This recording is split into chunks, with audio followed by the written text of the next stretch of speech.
What's going on, Mets fans? Welcome back to another episode of Metcast. Today is the night off after the New York Mets take 2 of 3 from Arizona. Juan Sodto gets hot. We're going to be talking about lineup construction, a prospect that is blossoming before our eyes and might make it to the big leagues a lot faster than you think. Then later on in the show, Pat Ragazzo of Sports Illustrated will be joining us to give us his exclusive breakdown of where the Mets stand, what's going to happen this weekend in the Cubs series and beyond. But we're going to first hear from our sponsor. Before MLB The Show, before Fantasy League, this was the real deal. Backyard baseball is back, and it's slapped. Draft your lineup, play baseball, and yes, the announcers are still hilarious. We've got Pablo Sanchez dolls on sale at the concession stand. Take home a miniature version of everybody's favorite, the secret weapon. You didn't need steroids when you had Pablo Sanchez. You didn't need analytics. Just pick your squad and swing for the fences. Play it right now on your computer, Android, or iPhone. No emulators, no weird downloads, just pure baseball bliss. Click the link below to get started now. All right, so we are back, man. Dan, I know a lot of Met fans were panicking when we lost game 2 the way we did to Arizona. It was a crappy performance. The offense has kind of been a little rocky as of lately, but the highlight of this past road trip, how is it not Juan Sodto? Everyone keeps going, well, he's the only guy that the New York Mets that he could hit home runs against is the Arizona Diamondbacks. But I feel like his quote the other day was a little telling post game where he said, we're back. We're back in line. And I feel like he's finally starting to come into form, and we've seen it pulling a home run to right center and then hitting a home run to left field. It's something you got to be excited for as a Mets fan. Yeah, he's hitting the ball hard too, Ray, and 105 off the bat with ease. He's going the other way. This is the Juan Sodto that you sign up for $800 million for. This is the Juan Sodto that can carry the Mets to the promised land, but you still have to see the full team effort, right? It can't just be Juan Sodto and nobody else, and we've seen that a couple times this year too. So overall, excited to talk to Pat about that later too, how he feels about Juan Sodto and everything. But there's a lot of talk too about the King of New York, and we can address that. Brunson, Aaron Judge, obviously, but I think Soto is going to creep into that conversation very slowly. So, yeah, I understand that, and you know what? I was always under the impression that in order to be a King of New York, you have to win a title, at least have one. I mean, let's be honest. Nobody's winning King of New York. Yeah, well, let's be honest. I mean, everybody keeps saying Aaron Judge, how great he is, but is he going to go down as an immortal Yankee if he doesn't win a title? I don't think so, especially with their background. But I want to keep it here. We have a breakout prospect that I wanted to address early in the program, and it comes from our friends over at Statline, who Mike Marino, who a lot of people know over on X. One of the Mets insider was talking about earlier. Let's see if I can pull this up for you guys really quick right here. MLB's top 10 pitching prospects according to the formulated consensus. You got Chase Burns, Brandon Clark, Bubba Chandler, Trey Yasavage, Sean Lennon, and then you have Jonah Tong of the New York Mets. And he's a prospect a lot of Met fans are excited about, including myself. And a lot of people, let's be honest, Dan, probably haven't heard about him prior to this season, but this year his minor league stats are speaking for themselves. He is 0-2, but he's not getting run support. 21 and a third innings, 38 strikeouts, throwing the ball in the mid to upper 90s. He's got a 3.38 ERA, and it's somebody that we kind of spoke about and thought that he might not be in the major leagues for 2-3 years probably, but now he's slowly starting to creep into that talk, along with Brandon Sproat, who had a great start the other day in Syracuse. I believe he went 5, gave up 1, had a bunch of strikeouts, looked a lot better as he's settling in. And then Nolan McLean just got the promotion from Double-A Binghamton. He's going to Triple-A. So the Mets have these 3 guys now, plus next year when Christian Scott comes back from Tommy John, potentially 4 young starters to add to this already stacked rotation. Where the rich get richer, Ray. We're spoiled, and it's good. And Jonah Tong, really, really good. Excited to see him develop. McLean's already developed. He's at AAA. It's just a matter of time. But I think the same respect that Tong's getting on a lot of these prospect lists, top 10, everything, I think McLean's going to follow in suit. And we've seen some of that. We've done a good job of covering the ascension of Nolan McLean. Right. But I think from a national perspective, he's going to get some love too, which is great. But yeah, they're coming, Ray. The arms are coming.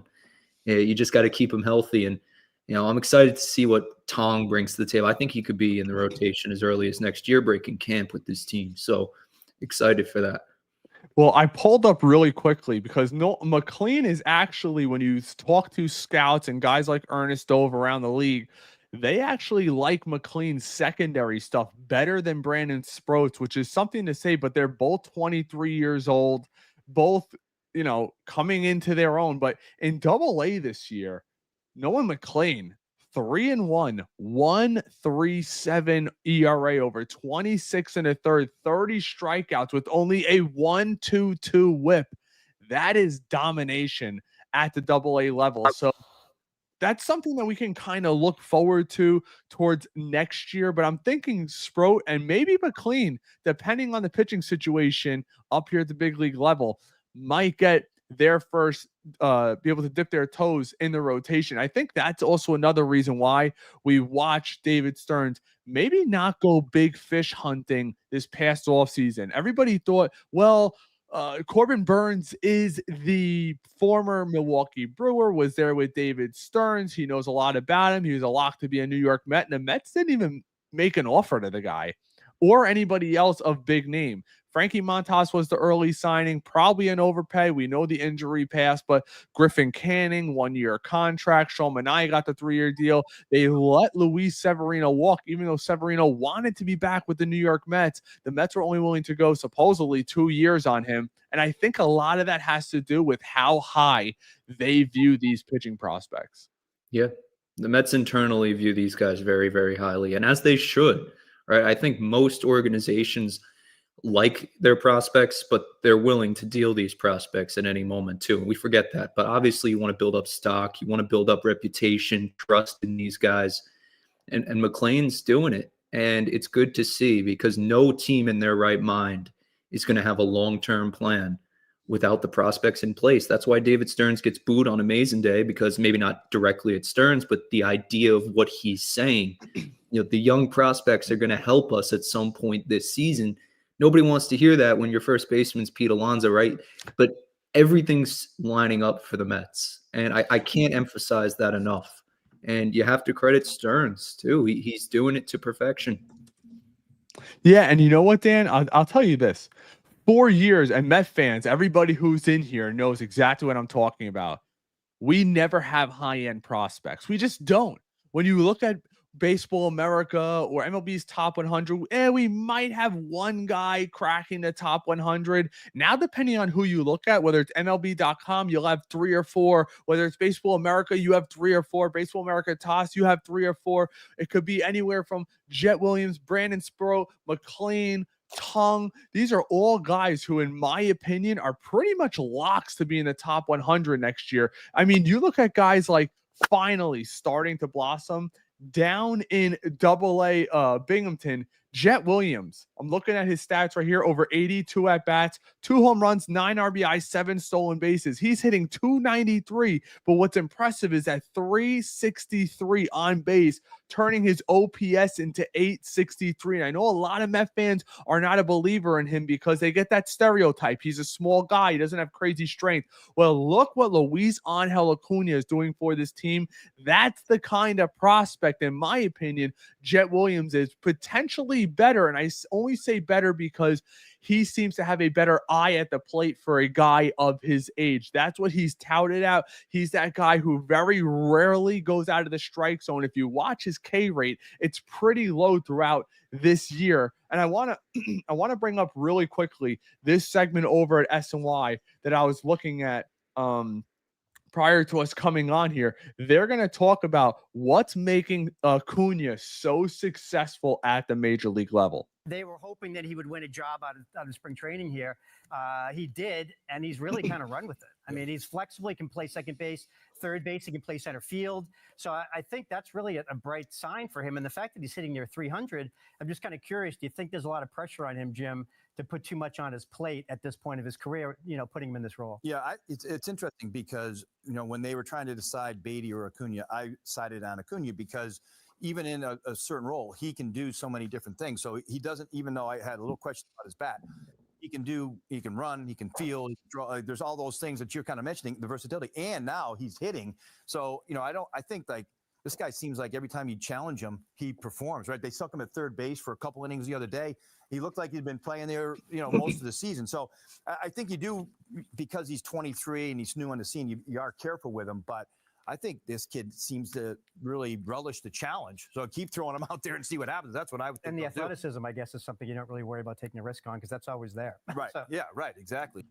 So that's their take on Acuna, and he liked him early on in spring training. I think we all did. We all wondered if the bat would play at the major league level. But if I was telling you, Dan, right now, Acuna would be right around a league average player. Say that OPS was between 725 and 740. I would sign up for that right away because for him, he's the kind of guy where the OPS might not be a total X factor because when he gets on base, even though it's a single, he could steal second. He could steal third. He's a guy that automatically goes first to third and second to home and could steal anywhere. And obviously, we've seen the defense that he's able to play all around the diamond, whether it's second base, third base. He could probably play a little bit of outfield. He's that kind of Swiss Army knife, that superior athlete. So that's why if he could stay right around league average, I would take it. I don't need him to be an extra base machine, only because, let's be honest, he's got the potential to steal easily 50 plus bags in the major leagues level. And that's something that McNeil can't provide. McNeil, who's been hitting light, who's been struggling since his return. Brandon Nimmo isn't that any longer in his career where he's going to steal 25 plus bags. So he might be that Jose Reyes ignition type player at the bottom of the lineup. Yeah, a lot of things there to unpack, right? First of all, the McNeil thing, 100%. And I was going to bring it up with Pat later, too. We could address it now. Like, there's moments when McNeil is playing over Acuna. That's still happening. And I think most Mets fans at this point agree. This guy was the NL Rookie of the Month for April. There's a chance this guy could be the Rookie of the Year. I want to see him play every single damn day if I could help it. So that's something that I think we're dealing with. But he is the real deal. And he is a big league player. You say average 770 OPS. That's fine. I mean, is he going to be a superstar? That's where the Jet Williams conversation comes in long term. Who's really the better fielder, player? That's a conversation we could have. But right now, he is everything the New York Mets need him to be. And that's right. it. And the Mets clearly view, I mean, they're playing, let's be honest, they're playing Jet Williams in center field. Mm-hmm. So they clearly see he's got a future there potentially. The New York Mets after this year don't have a center fielder. We don't know what's going on with Siri. Let's be honest, Tyrone Taylor has played an excellent defensive role for the Mets, going first to third, stealing a bag or two, but we've seen this play out before. He's in his upper 20s. It's not like he's some spring chicken who's going to be developing into a superstar player. That's not going to happen. I really do think the New York Mets view Jet Williams or Drew Gilbert as their future center fielder, and probably one of them is going to get dealt if not. And I want to go over something really quick. That way I could show you guys it's not an outlier. Yes, Jeff McNeil has only played 10 games since returning. And a lot of people, including our friend Mark Healy over there, who I respect his opinion a lot, but I have some pushback where he's like, oh, well, look at the second half of last year, what he's doing upon return. Well, that has taken a complete nosedive. I like looking at the back of the baseball card. And this is something we'll bring up with Pat, but I'm so sick and tired of some of these fans who will defend Jeff McNeil to the ends of the earth.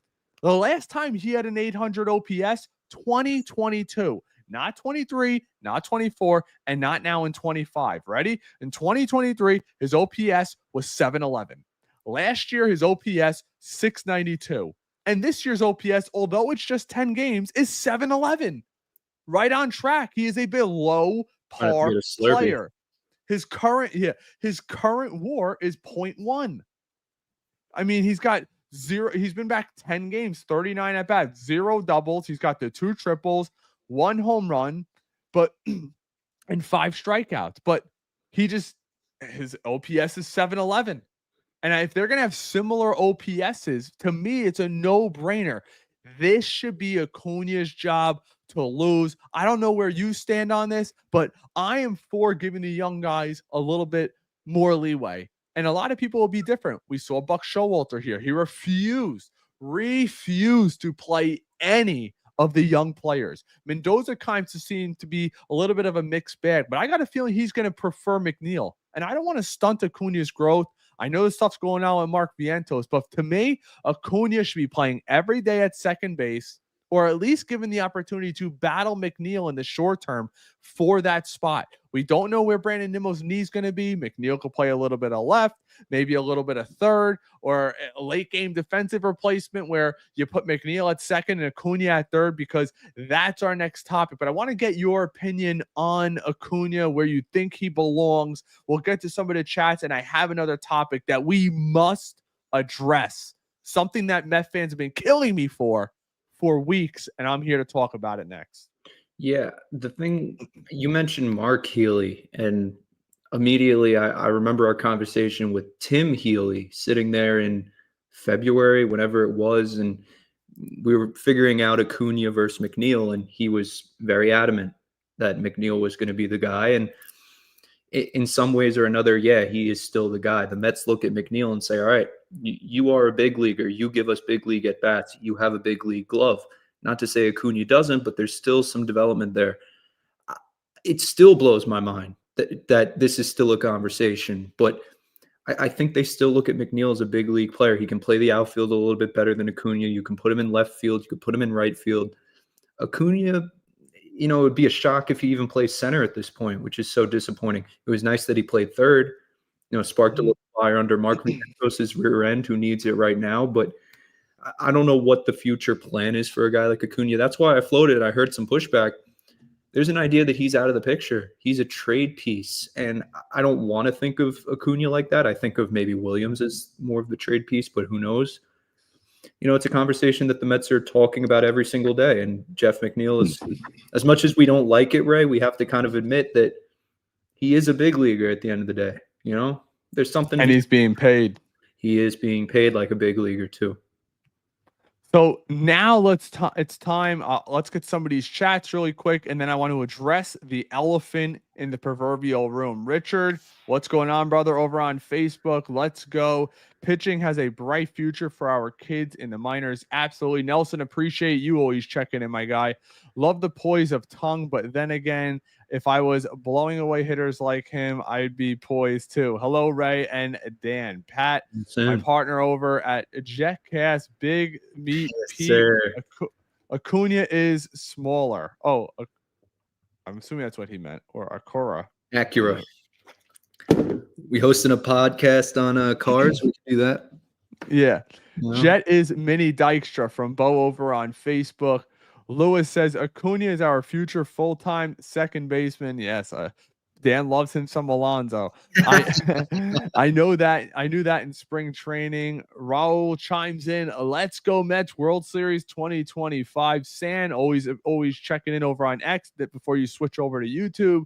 Mets need speed, defense, steals, and someone that could scare it from first base to home on a double. Acuna checks those boxes. And let's not forget, elite defense. That's what I want to add in there. Yeah. Let's see. We got Tess checking in. Love you guys. A member over on YouTube. Appreciate you, Tess, as always. Thank you. And then we got Goomba, my guy. What's going on, fellas? All right. Time to adjust. The elephant in the room. Mark Vientos.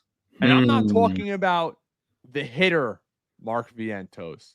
I'm talking about the god-awful defensive metrics, analytics that are throwing up Mark Vientos. We could sit here and say everything we want. Good guy, good clubhouse guy. At the end of the day, what are you doing on the field? And what happened the other day when that ground ball, he reacted late and it went right between his legs, as Dan was just showing you right there. That is unacceptable. Point blank, period. It's happening way too much.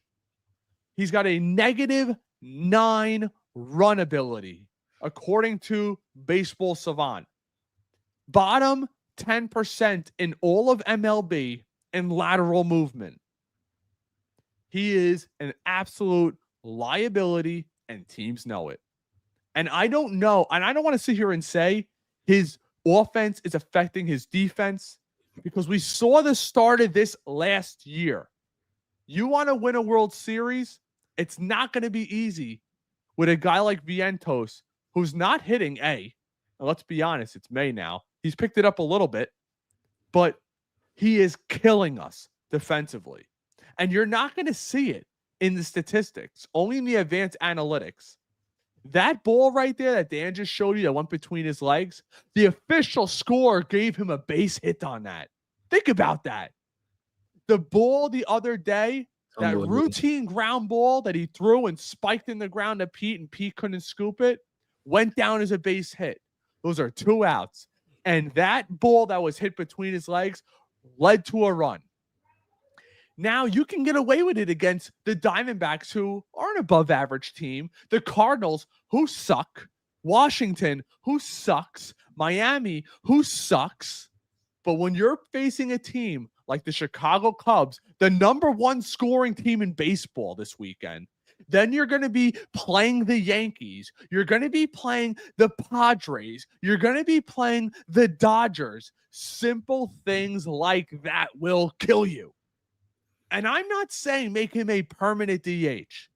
Give this man a first base glove, because he's proven to you time and time and time and time again, he is not a major league third baseman. And before you sit here and tell me, well, look at Pete. Pete developed. It's a completely different story. Pete could catch a throw from shortstop. Vientos isn't fielding balls that are hit right at him. If you watch, that ball between his legs didn't touch the ground.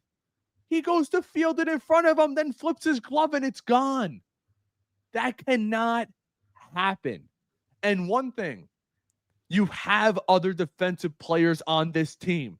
We watched Acuna play third the other day. It's like I was watching the biggest comparison ever. What we saw on the Cardinals, Nolan Arenado and Mark Vientos. It was watching a major league all-time great make Mark Vientos look like a little league third baseman. And I like Mark as a hitter. I think he's got a big future as a hitter. But I don't care that he's 25. Everyone keeps saying, oh, well, or 26. He's too young to be a full-time DH. Says who? Kyle Schwarber's been full-time DHing. Every once in a while, they sprinkle him in left field. Giancarlo Stanton for the Yankees has been full-time DH, and looks like it's working out pretty damn well for them. Because give him a backup first base. Maybe he plays once or twice in the field at third. But I'm telling you, remember this. It's going to cost us games. And in the division, we were just up 7 games, Dan, and now it's down to 2. Little things like that will cripple you. And I know it's a long tangent, but people are giving me so much crap on all the platforms. I have to lay out the argument for you. You did it very well. And we've done a good job of defending Mark Vientos. We've done it for a long time. We're still going to defend Mark Vientos in some ways. We still think the bat is for real. We still think the future, the outlook, he's a good player. But this is the concern that we bring up with a Ronnie Mauricio, but make it more simplistic for everybody in the moment. Like you said, Acuna, like I say, Brett Batty. These are all players who can play defense way better than Mark Vientos at his own position that he won from Brett Batty. And we defended him then. And we said it was the right decision.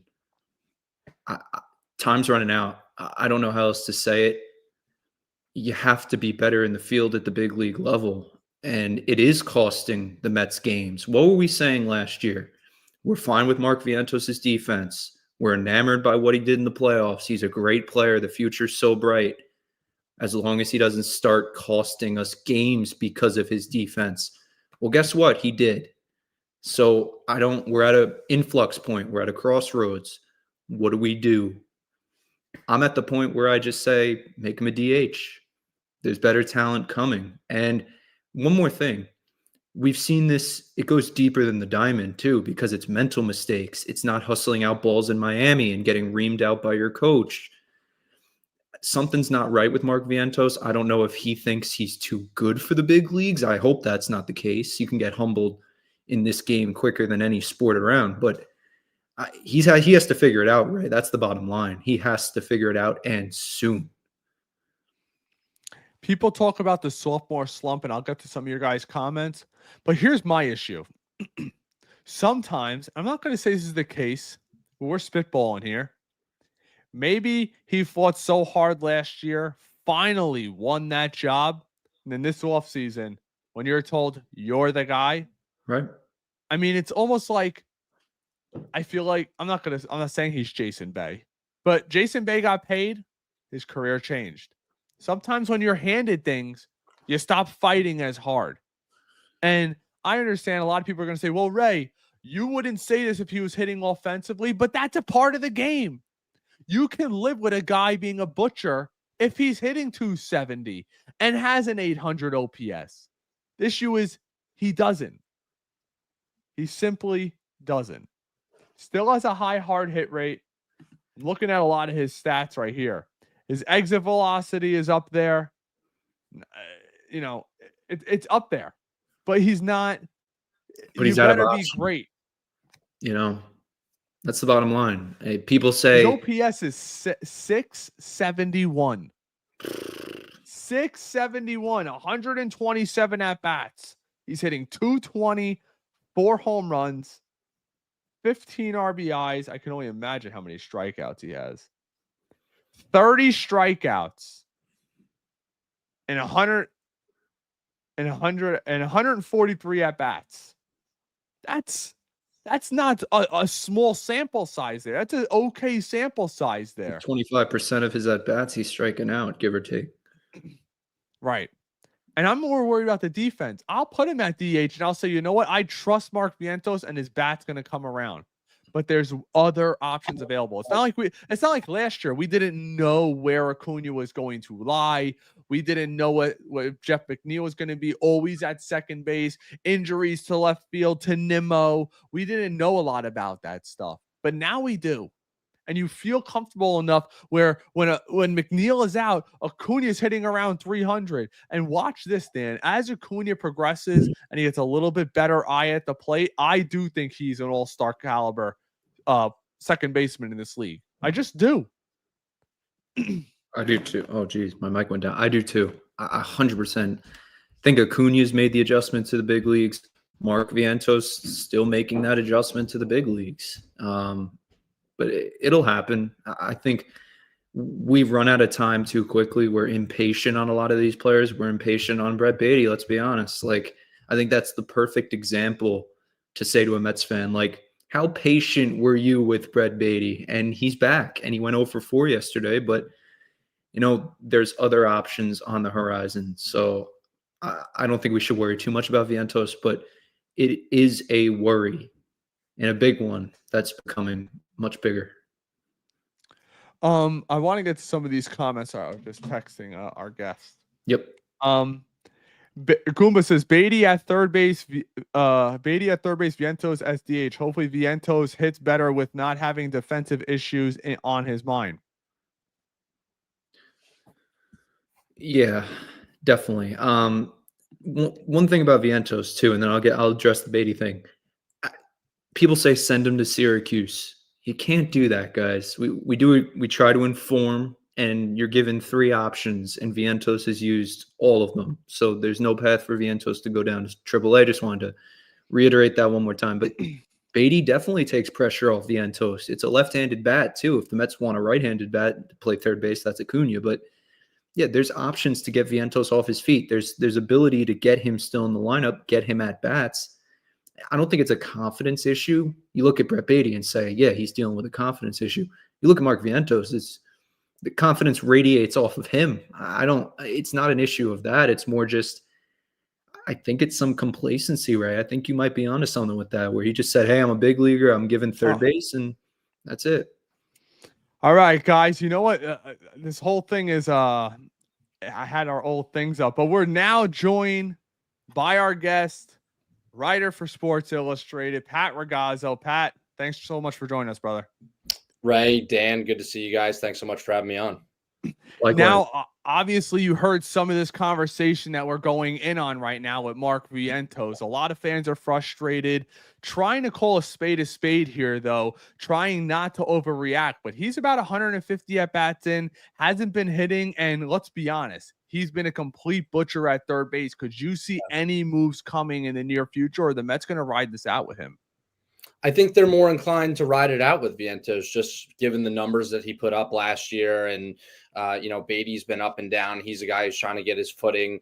I mean, Vientos is coming off a huge year, which no one expected last year. And now the expectations are at an all-time high, and he's been chasing maybe a little bit more this year. And he really hasn't gotten going, like you said, through about 150 at-bats. But yeah, I think that the Mets are going to be a little more patient with Vientos. And now, given the injury to Winker, and Batty now being back up in the majors, it gives the Mets some possibility of maybe DHing Vientos a little bit and having Batty play third, and maybe that would take a little pressure off Vientos because, like you said, he has struggled in the field this year too.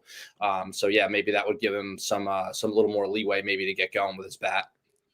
Now let me follow up with that. What is the plan for Brett Batty? Because I know they can manipulate the injury list to an extent where it might not count as an option because he only had one option left, but due to injury. But if he's out of options, he's kind of stuck out here eventually. Are they going to be platooning them potentially at third base? Could we see Batty eventually make it to left field? We know he was playing left field down in the minors last year. We heard that he looked kind of fluid out there, depending on Brandon Nimmo and his health. Or are they just going to have him sit the bench and be the lefty guy off the bench? Well, they do need a left-handed bat off the bench, and they're not going to have to worry about that for quite some time because it's going to be about 6 to 8 weeks for Winker. So yeah, I mean, versatility is going to play in Batty's favor in terms of getting him regular at bats and regular playing time. But at the same time, they could use that lefty bat off the bench. So there's a number of different possibilities in terms of keeping him on the roster, but he does have at least one option left, I believe. And yeah, they obviously they can't get to a point where they would have to DFA him, but yeah, they do have at least one more option in their pocket with Brett Batty. Pat, I wanted to switch gears to the pitching real quick. Pitching's been amazing overall, like really no complaints that we're going to address here, but maybe a little bit more length out of the starters. Can you attribute that to anything? Is it just early in the season? Is there any concerns with any of these pitchers that we're not aware of? Just the pitching staff as a whole. Yeah, I think that's really the one thing you could look at with the pitching staff, and they've been almost perfect, which no one really expected going into this campaign here, especially without Mlan and Montas, is the length. Is they need to give them a little more length. And I don't think there's any concern with any pitchers there, any injuries or anything like that. Everyone seems to be healthy at the moment. But yeah, I mean, they need to give them the starting staff needs to, give some more length to take some pressure off the bullpen, especially now that they have injuries to Minter and to Danny Young, and Daniel Nunez is not himself yet. So yeah, that's definitely the one thing that you can look at with the Mets starting staff and say that they need to go deeper in the games. And part of it is that it is early on in the season. So yeah, I do expect them to go deeper in games as the season progresses. So, Pat, we were talking about lineup construction during one of our last lives. It seems like the 1 through 4 is kind of set. The New York Mets are going to be sticking with Brandon Nimmo in the 4-hole. Obviously, 1 through 3 is set. A lot of people are asking about Acuna. Is he going to finally get some full-time reps, or are they going to defer to McNeil, who's back to having a 700 OPS, stinking up the ballpark? Every once in a while, he has a good game against a bad pitcher, in my opinion, but are they going to actually give Acuna a shot? Are they going to put a little bit of pressure maybe on Vientos at third base? As we all know, Acuna is a better defensive third baseman. He supplies that speed on the base pass, hitting around 300. I mean, somebody's got to lose at bats here with McNeil being back. Who's it going to be, and where do you see him playing? Well, I think we're already seeing Acuna get his shot. I think that's the reason he stayed in the majors here. And if he wasn't going to get regular at-bats and regular playing time, they would have sent him down because he's a guy who needs to play every day. And that's where his versatility comes in with Acuna, is he could play second, he could play third, even though he's not the prototypical body for it. He does have experience in center field, and you look at the versatility of Jeff McNeil. He's not just going to play second base every day. He could play all three outfield spots. Now they're talking about trying him out in center, which they have so far since he came back from the IL. So yeah, I think that we're going to see a lot of Luis Angel Acuna, even with Jeff McNeil on the roster. And McNeil's just a guy who's going to continue to move around the diamond. Now, we have this from one of our members. Guys, if you want to get any of your questions answered, be sure to become a member or subscribe over on Facebook. We have this from Joey, who's always on the program. With Sproat pitching good, when will we see him? Now, that also brings me to another point. We saw Nolan McLean get promoted to AAA. When can we start to expect to see some of these guys that we've been hearing about, it feels like, for forever? I think that the Mets want to see significant success, as David Stearns has said in the past, for a consistent period of time. So Sproat struggled out of the gate. He had about a 5 ERA, and then he had his best start of the season over the weekend. And yeah, I think that they're just going to need to see a little bit more of that for have them string together some good starts and really build some consistency. So yeah, I think that's really going to be what it takes with these starters. So once we see them in the majors, and hey, keep in mind, they're not needed at the moment. I mean, with the way Sanga's pitched and Griffin Canning and Clay Holmes and Peterson and McGill, like, the Mets don't really need a starter at the moment, besides the stretch that they were just in where they did need to call up some spot starters. And we saw Blade Tidwell and Waddell get called up. So yeah, I mean, I think that it's going to be some situation where the Mets don't want to rush their young arms, and they're just going to need to build some more consistency in the minors until we see them in the major leagues. Yeah, no, you took my steam with that Tidwell question. I probably won't see him again for a long time, right? Because came up 3 2/3, wasn't pretty, and the Mets don't really need him right now, right? So players like that we're probably not going to see for a while. Yeah, no, absolutely. And he's someone, Tidwell is a guy, he's one of their top pitching prospects, but he needs a little more seasoning in the minors. It's pretty clear after seeing him pitch against the Cardinals. And yeah, I mean, he did show some flashes, but then also he had his struggles. So yeah, he'll go down, and they'll continue to work on his development down in Syracuse. So with the catchers, right? Because Torrens has been great, 240 average. He's been doing a lot of the right things. Alvarez up and down. Are you in the camp that Torrens should be getting more starts, more at-bats, more opportunities, or are you okay with the split where Alvarez seems to be the guy that they rely on? I think if Torrens continues to play the way that he has on both sides of the diamond, he's going to wind up overtaking Alvarez for more playing time. And I don't know how much that's going to be. We're still going to see some sort of split, and Alvarez isn't going to be benched per se, but I think Torrens will maybe have a little bit of an edge over Alvarez if he continues to play this way. And he's almost a guy, Torrens is a guy who's has built a reputation of someone you can't run on. And he also, he calls a good game. He commands the staff, which so does Alvarez, but Torrens has given them some more offensive consistency, which is what the Mets need out of Alvarez and haven't gotten so far. Let me ask you about this, because when I saw the lineup come out yesterday, I was like, ugh, Torrens in the 5-hole. It looked so light hitting. I'm like, we're supposed to have some crazy elite lineup. Now, we did put up runs, so you can't really complain about that. But what I wanted to follow up with, what's going to happen with this center field position? Obviously, Taylor's been playing pretty damn good, stealing bases, getting on base, but we all seen this movie before. He is a backup fourth outfielder, an elite fourth outfielder, but a fourth outfielder nonetheless. And then us as Met fans, when we see guys down in AAA like Drew Gilbert making diving catches, throwing guys out 90-plus-mile-an-hour arm in center field, he's hitting for pop, he's stealing bases, he's doing everything you would think he would need to do to finally get the call up at age 24. Patty's not a spring chicken. We're not talking some 22-year-old prospect. When is this kid finally going to get his shot? Because I'm starting to think the Mets are keeping him in AAA, hoping he lights it up, and maybe potentially move him at the deadline for an elite starter, potentially. Maybe Alcantara, who's been struggling in Miami, or someone else I can't think about right now. But why isn't he getting the shot at the Major League roster? I think because he missed so much time. I mean, he barely played last year. He had a hamstring injury, then he had a setback. He missed basically the entirety of last season. And then he started this season, injured and then had to go on a rehab assignment. And now he's just getting regular playing time in Syracuse. So when we talked about the starting pitchers before in the minors, I think that with Drew Gilbert in AAA, we're just going to have to see some significant success for a period of time before he does get a shot in the majors. And for now, I mean, the Mets seem fine going with Tyrone Taylor, who's a nice player, and Jeff McNeil in short spurts. And they could wind up putting. Sometimes it looks really bad, Pat. It looks bad in center field. Yeah, no, at times it has. And hey, Luis Robert Jr., I mean, that's a name who's going to be available at the deadline. So the Mets could, depending on what type of starter they're able to land, if they are able to land one. I mean, starting pitching is always really expensive at the deadline every year, but they could wind up going for a center fielder like Luis Robert Jr., because that is, a hole right now on the major league roster.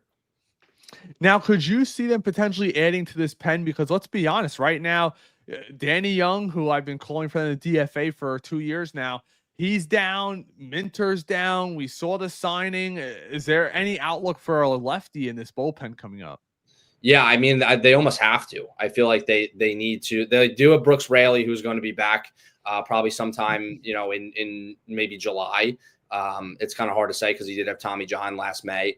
But Brooks Raley is expected to be back this season. And if he's healthy, then he should be contributing. He was one of their best relievers the last 2 seasons before he got hurt. But yeah, they do need to go after relief help, a high leverage arm, whether that's a lefty, which would be the obvious fit, or, a righty who's has good splits against both righties and lefties. And the injuries they've had in the bullpen and losing Minter for the entirety of this season is a major blow. So they're going to have to get some help in the bullpen. Even before Minter went down, they were going to need bullpen help, but now more than ever, they're going to, by the deadline. Could you see any, this will be my final question to you. Could you see any scenario where the Mets are coming up to the playoffs and maybe moving one of these young prospects they have into the bullpen? If Sproat's doing well at AAA or McLean's doing well at AAA, could you see, or maybe even a Tidwell? Because I know a lot of people project him to be a bullpen arm. A lot of scouts that we've spoken to actually say that they project him down the line to probably be a bullpen arm. They're trying him in the rotation, but because of his command issues, they see him probably as a bullpen piece. Could you see one of those guys contributing potentially late in the season? That's a really good question. And yeah, the answer is absolutely. I mean, the Mets just played a series in St. Louis, and the Cardinals are famous for doing that with their pitching prospects over the years where they've been contenders. The Mets could absolutely do that, especially if Montas is back and Manaea is back, and they have a healthy rotation, and they wind up maybe trading for a starting pitcher. Then yeah, absolutely, that there would be room for their prospects such as a Sproat or a Tidwell or even a McLean to be contributing in the bullpen down the stretch and in the postseason. Last one from me, Pat. What a season from Pete Alonso this year. 18 away from breaking Daryl's record. I just wanted to get, how are you feeling about Pete? Is it sustainable? Do you think is this a real chance that he wins MVP, or is it just early season numbers and he's having a good year? And then do you think an extension is in the works possibly before the season is over? I'll answer the second part of that question first. I don't think he's going to sign an extension during the season. I think Steve Cohen pretty much all but said it, but Pete Alonso is a Scott Boras client. Scott Boras always wants his guys to go test free agency, and Alonso did that last winter, but with the qualifying offer attached, coming off 2 not so Pete Alonso-like years. I do think that the overall leading the league in hitting, I don't think is necessarily sustainable, but I do think Pete's going to, when all said and done, Pete's going to have a monster year. I had that feeling going into the season. Once he re-signed with the Mets, Pete Alonso is an emotional guy. He wears his heart on his sleeve, and he plays off his emotions and kind of feeds off that. So I did kind of see a monster year coming from him, and I think that's what we're going to see by the time the season's over. Would you be nervous about giving him a 4 or 5 year contract? I assume that's what he's going to end up commanding on the open market. When you look at a guy like Christian, his name's escaping me, from Houston, who just signed with Houston. Yeah, Christian. He signed 3 years at age 34. Pete's going to be 31, so you assume he's going to command at least a 4 or 5 year deal, $30 million range, possibly $150 to $175 million. How confident are you to give him that kind of money in that long term of a contract, considering even if he has a great year this year, 2 out of the last 3 years would be down years for him? I think that they wouldn't hesitate to give him a 5 year deal. I mean, that's when, like, I know it was a different regime, but he was offered a 7-year deal under Billy Epler 2 years ago, and he declined. By the end of it, by the time he signed the 1-year deal and then or 2-year deal, and if he opts out, then signs another 5-year. It's essentially matching the 7 years that he would have signed with that extension. So yeah, I don't think that they should hesitate in terms of giving him a 5-year deal or so. I know he's going to be 31. But you have guys who are a little older whose deals are expiring, and what are their options? Like, they really don't have a backup plan. Vladdy Jr. just signed a massive extension with the Blue Jays, and that was your next best option if Alonso left. So probably was your number one option in terms of talent. Vladdy's a heck of a player. But yeah, now with him off the board, then there aren't really places that the Mets could turn at first base, at least externally or even internally in the farm system. So yeah, I think that they should. If Pete finishes with the year that he's having so far, I think he should be rewarded, and he should be rewarded by the Mets. I agree. Pat Ragazzo of Sports Illustrated. Pat, where can people find you? Yeah, of course. You can find me at si.com/MLB/Mets and at Ragazzo Report, RAGAZZO Report on Twitter and on Instagram.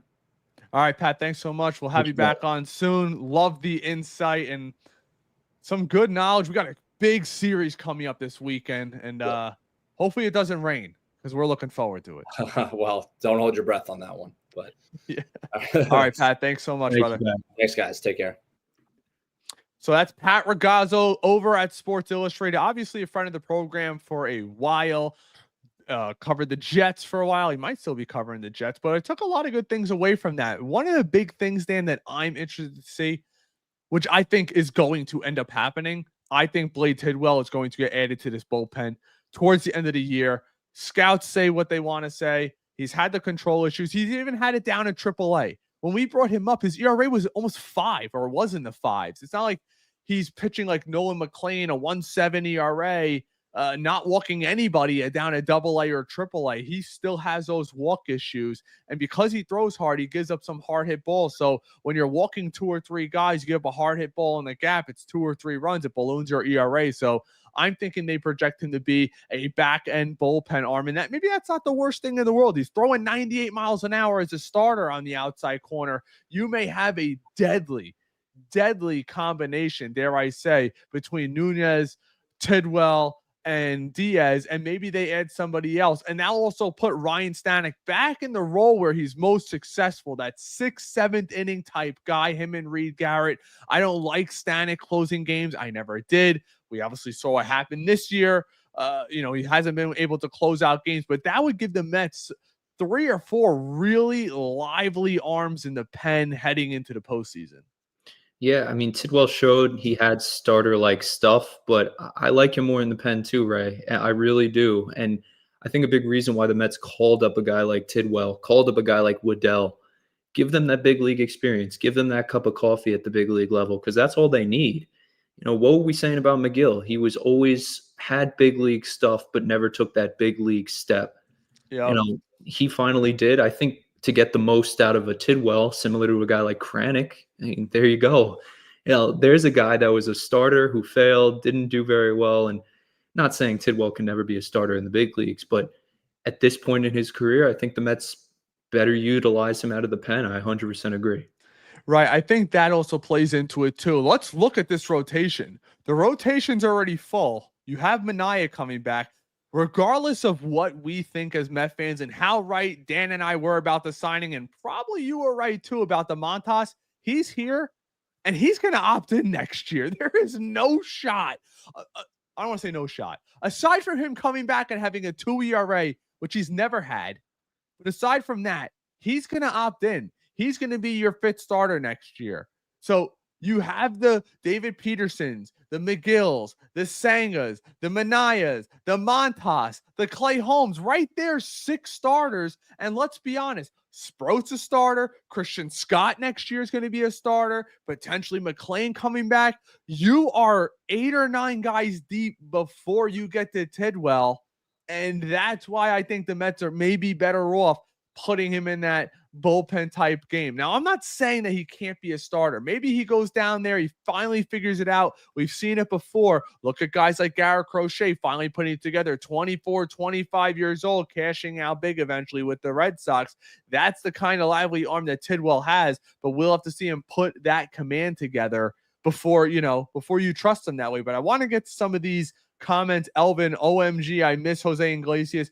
Suppose I looked at his stats. I think he's not doing nearly as well as he did for us last year. He did in the beginning. He's hitting 225 over 89 at bats this year. Yay! How the mighty have fallen. Maybe he should have taken that 1 year, $7 million contract. Just saying that. Jonathan, what's going on, my guy? What's up? Ray and Dan, appreciate you always checking in, Jonathan, one of our loyal guys. Same with Diddy. He doesn't think he's too good. I think sophomore slump. He good. Vientos sucks. Well, you know what I will say? We're going to find out a lot about David Stearns and Carlos Mendoza. Because regardless of winning covers up a lot of things, right? I think it's fair to say that. But we have some really tough teams coming up between the Cubs, Padres, Yankees, Dodgers. We have the Pirates in there. You have the Washington, I believe the Nationals or the Marlins are in there, or the we have the Pirates.